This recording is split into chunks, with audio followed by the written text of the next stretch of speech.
जी check करो तुसी आ हो गया अज मामू पाकिस्तानी है सानू की दिखा रहा है तक लो सन्नाटा पे हर पासे सन्नाटा पे है जनाब। पहला काले ने वीडियो का आगाज़ बिस्मिल्लाहिर्रहमानिर्रहीम अल्लाह के फजल करम और शुक्र के साथ आज का व्लॉग शुरू करते हैं। अल्हम्दुलिल्लाह आज एक नए दिन का आगाज़ हो चुका है। उम्मीद करता हूँ अल्लाह की रहमत को दोनों हाथों से समेटों के बितों में मुझे भी याद रखा करें। और अगर मैं चैनल को सब्सक्राइब नहीं किया जल्द से जल्द मेरे चैनल को सब्सक्राइब करें, बेल का बटन दबाएं क्योंकि हर आने वाली वीडियो का नोटिफिकेशन आप तक जल्द से जल्द पहुँच सके, आप किसी भी वीडियो से महरूम न रह सके। बिला ताहिर व्लॉग का आगाज़ हो चुका है संगियो वीडियो तो लो जी जा रहे हैं असी नमाज फजर अदा करने वास्ते। मैं क्यों ना अज इतों कंटिन्यू करिए थोड़े ना तो सरकार नमाज फजर का टाइम स्टार्ट है तो अदा करने वास्ते मस्जिद भी जा रहे हैं तो सड़क के उपर सन्नाटा होया बिल्कुल तो धुंदा पै रही जनाब बहुत ज़्यादा तो जरा जे नेरा गुबार है जे मैं अज तुहानू ओवरव्यू दिखा ही देइए सुबह सुबह फजर के टाइम का। लो हाँ संगीत तक माशाल्लाह मरकज़ आ गया जो सामने तो असी मस्जिद विच पहुँच आए हैं, बस नेड़े लग आए हैं अल्हम्दुलिल्लाह। तो मरकज़ की दो दावत इस्लामी असीं दाखिल हो चुके हैं अल्हम्दुलिल्लाह।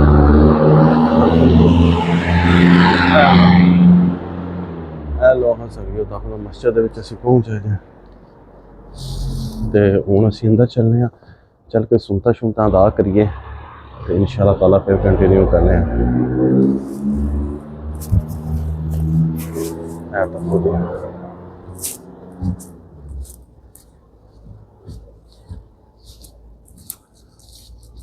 लो हीटर शीटर अंदर लगे है तीन किस्म के माशाअल्लाह चेक करो तुम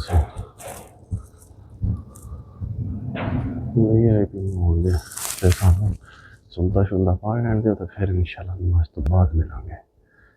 A few moments later.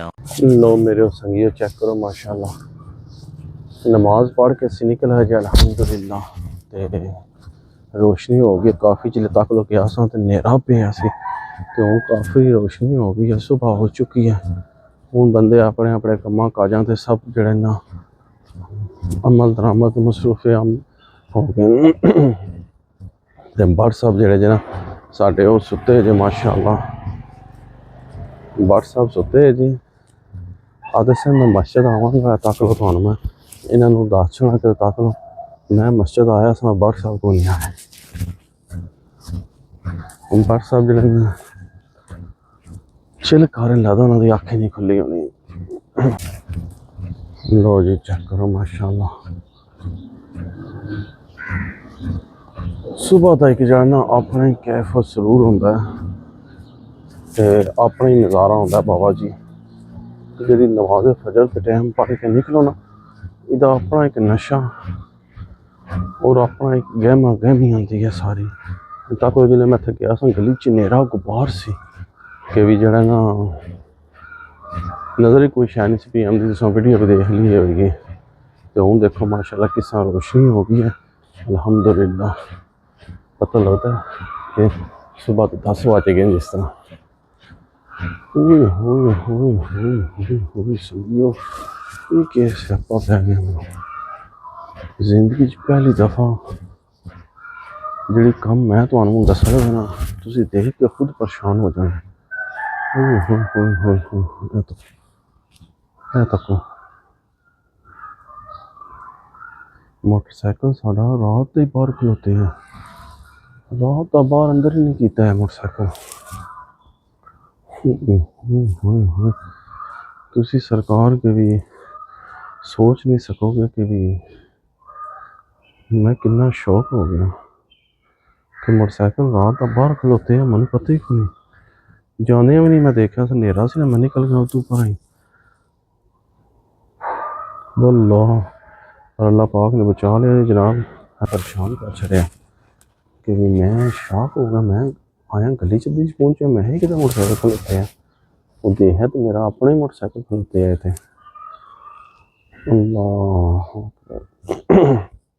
अल्लाह पाक ने करम किया देख लो ठंडा हो गया पूरी रात बाहर खलोने के बावजूद भी माशाअल्लाह अल्लाह पाक ने हिफाजत च रखे अपने इल्जामान च रखे अपने मौला के करम निशान बड़े तो जरा जना पर मैं बड़ा ही शौक होया कसम लै लो कि पूरी रात मेरा मोटरसाइकिल आज पहली दफ़ा ज़िंदगी च वकू आया कि बाहर ही गया है। अल्लाह अल्लाह अकबर अल्लाह अकबर।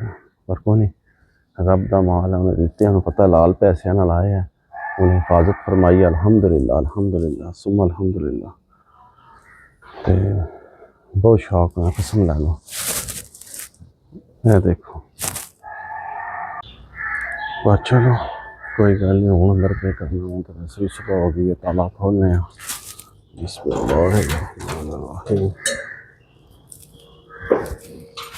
हम तक अंदर सारी सुती है जी, ना ये लोग जाते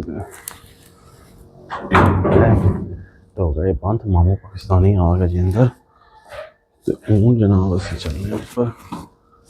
किसी कोई खबर है नहीं कि मामू पाकिस्तानी मोटरसाइकिल बाहर खलोते रहे पूरी रात।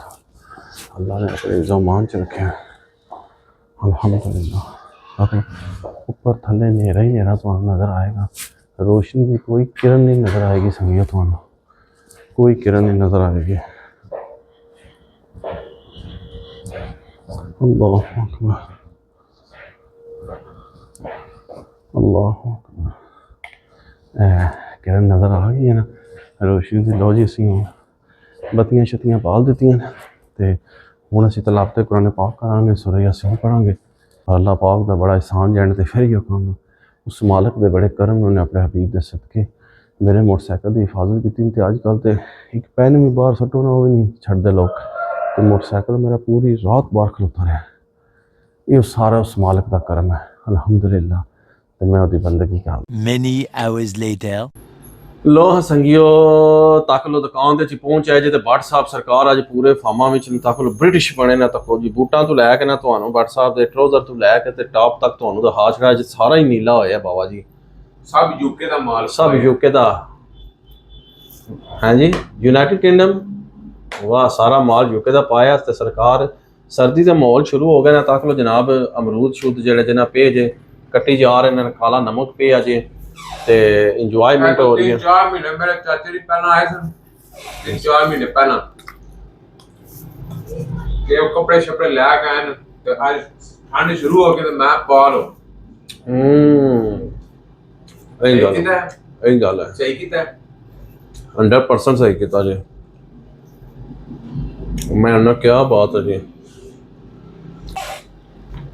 लोग अमरूद चल रहे हैं, खाने से बाहर धुप्पे बह के, पर वजह पता की है? अज वो गौरमेंट और सरकारी गड्डी खलोती है वापटा जाती, वो पे पानी को तारा शारा इन्हें बिजली की तार उपर आ जाए लगे ने, गंद चुकन सारा अज। और नालियां शालियां साफ की, बाहर स्मैल बड़ी है। तो जो ना अज सारी और चुकते ना पे, तुहानू पता फिर नाली जो जो गंद निकलता, फिर बेलचे ना जो गड्डी सट देना बाहर, गलियां भी सड़क तो बड़ी स्मैल हुई है। इस वजह तो जो है ना, मैं नहीं असी अंदर ही इंजॉय करांगे अपनी दुकान च बह के, सुकून माहौल च। धुप्प असी फिर कल लवा लांगे, हूँ तो केड़ा सर्दी नाच चली है। अजे तो मसा अज 1 दिसंबर हुई है, पो का महीना शुरू होया जे, अजे तो सरकार पार्टी शुरू हुई है, समझ लगी जी। अजे तो दिल्ली बड़ी दूर है, हूँ सर्दी सर्दी है, तो माहौल है कि 2 दिन जो सारा गंद शंद सुक जाए, तारा शारा क्लीयर हो जाए, तो फिर इंशाअल्लाह ताला बाहर ही बह के चिल। फिर गाजर भी चलणगियां, मूलियां भी चलणगियां, गोंगलू भी चलणगे। आए हाय हाय, जो पिछले साल खाते रहे तो अंदर सेहत नहीं। पर अज फिलहाल ना आगाज का दिता नहीं, आगाज तो उस दिहाड़े ही हो गया जो लै गया सी। अज आगाज हो गया जी मरूदा तो। पर संगियो, अल्लाह का बड़ा करम है, एहसान ने मालक दे। कहंदे लाल ते पैसे होवन ना तो जांदे किधरे नहीं। जिंदगी च, मेरी जिंदगी च लाइफ च पहली बार वाकया होया, जो तुसां वीडियो देख ही चुके होवोगे, जेड़ा मेरे नाल अज वाकया होया है, समझ लगी जे। ते तुसी परेशान होवोगे, देख लो इत्थे पाकिस्तान च वो चीज़ है। इत्थे खराब पेन भी बाहर सट्टो ना, तो 10 मिनट बाद वो भी आओगे गायब होएगा, लोग चुक लै जाने, मते घर जाके चल नहीं पवे। ते तुसी ये सोचो कि भी जेड़ा जना पूरी रात मोटरसाइकिल बाहर खलोता रहा, किसी हाथ नहीं लाया। सुबह बार साहब तुहानू तो दस्सिया ही नहीं नसल वकूआ, मोटरसाइकिल राती बाहर खलोता रहा। हाँ, पूरी रात बाहर नमाज पढ़ना है, नेरा सी ना, निकले गली च बाहर, वीडियो पे बनाना नहीं पता लगा। नमाज पढ़ के गया 6:45, रोशनी सी चंगी भली, गली च बने वीडियो पे बनाना मैं ना मोटरसाइकिल साढ़े घर कौन सवेरे सवेरे आया मोटरसाइकिल खलोते हैं अगे हो गए जब तक तो बाद मोटरसाइकिल मेरा मैं ही किने बाहर कर छुड़िया फिर दिमाग दियां हिस्ट्रियां घुमाइयां तो याद आया कि रात से मोटरसाइकिल अंदर ही नहीं वाड़िया मोटरसाइकिल पूरी रात बाहर ही खलोता रहा 4 दिन साढ़ा बाहर ही खलोता रहा अलहमदुलिल्लाह पर अल्लाह पाक ने यकीन मान लो संगियो बड़ा ही बचाया रब दे बड़े करम ने इस वक्त कहते लाल दा पैसा होवे ना ते किधरे नहीं जांदा सिक्योरिटी बड़ी है नहीं ते उस बार साड़ी गली च फुल सिक्योरिटी है कैमरे लगे न साढ़े कार भी कैमरे लगे नाल कोठी च कैमरे लगे न पर कैमरे लगे न हर पासे कैमरे ही कैमरे लगे न पर फिर भी रब दी जात ने बड़ा करम कीता जी भाजी कैमरिਆਂ ਵਿੱਚੋਂ ही लोग लै जांदे ने ना तुसीं कहो मूंह ते चादरां लेट के किहनूं पता कौन लै गया जिथे खिलाया सवेरे उत्थे ही खलोते सुभान अल्लाह टारजन अपना उत्थे ही खलोते सी मैं वाह शता दिए कमाल कर गई हैं वाह दिन नूं धचका पिया पर हुण मैं राती सुत्ते में उठ के बाहर तकिया मैं मोटरसाइकिल खलोते अंदर या बाहर है क्योंकि बड़ी बड़ी मिस्टेक हुई है अगे भी होंदा है बच्चे तंग करते हैं मेरे बच्चे थले हो मंजिले मैं मोटरसाइकिल जो है ना सुबह नूं चाबी वैस दे देना मैं ऊपर चलना तो मोटरसाइकिल अंदर वार दी बाहर छोड़दा है और राती बच्चे खलोते सन वेड़े भी मैं ना मोटरसाइकिल वाड़ना सी पर मैं नहीं कि भी जो है ना ये अगे पिछे हो फिर वारसा वो फिर मैं चलो तकांगा तो वैस में दे देंगा वो फिर बच्चों ने शरारतां इतना कि मैं मगन कर छड़िया कि तुम सोच सकते हो कि ठंड भी सी तो मैं जो है ना उपर भी गया परिंदियां तरपालां शला बंद की सारा कुछ किया गली च ना ध्यान गया ना गिराज च गया जेन च नहीं रहा कि मोटरसाइकिल बाहर खलोते हैं तो वो तो सवेरे फिर जो मैं कुदरती नमाज पढ़ के आया तो अगे देखा तो मैं ही कि तो सुबह फिर वसीम साहब ने पता लगा तो मैं आदे रात तू मोटरसाइकिल अंदर वाड़िया सी मैं जी सारी कहानी मैं चेक कर चुका थोड़े तो पहला जो मैं सवेरे नमाज पढ़ के आया तो मैं तक्या मोटरसाइकिल बाहर से मैं बाहर ला के कि फिल्म पै गई अज पर रब दे बड़े सान अलहमदुलिल्लाह मालक दे बड़े करम उन्हें सानू बचा लिया तो बस शुक्र अलहमदुलिल्लाह तो बाकी जो अज इंजॉयमेंट हो रही है सर्दियाँ देखो आगाज हो चुका है संगियो तो यही जो जना माहौल जे तो यही लाइफ जे तो उम्मीद करना कि तुम्हें मेरी वीडियो पसंद आई होगी वीडियो पसंद आए लाइक करो दोस्तों फ्रेंडों ने ज़्यादा तो ज़्यादा शेयर करो इस व्लॉग में इतनी एंड कर देने ऐसी नेक दुआ के साथ अल्लाह ताला आप सब पर अपना करम फरमाए फजल फरमाए अल्लाह ताला आप सबको दोनों जहां की खुशियां नसीब फरमाए अल्लाह ताला आप सबको हर किस्म के आफात बलियात कर्ज मर्ज से महफूज फरमाए अल्लाह ताला आप सबको अपनी रहमतों के साए में रखे बहुत सारी दुआओं के साथ मुझे अपनी दुआ में याद रखें मिलते हैं किसी नेक्स्ट व्लॉग में तब तक के लिए खुदा हाफिज़ फी अमानिल्लाह लव यू होगा दुआ याद रखो तो ऐ तक मैं गल्लां लगियां तो व्हाट्सएप दरेड़ के सारी प्लेट है मैं तक 2 दाने चुके होने तो व्हाट्सएप बाबा जी छिक पट गए ना छिक पट गए इन्हूं भुख बड़ी लगती है तो जे ये जो है ना अल्लाह जाने इन 8-10 मिनट बाद इन्हूं भुख लग पैंदी है मैं तो कहना ढिड विच कीड़े ने जिहड़े माल हजम कर जांदे सारा बाकी लव यू हो गया।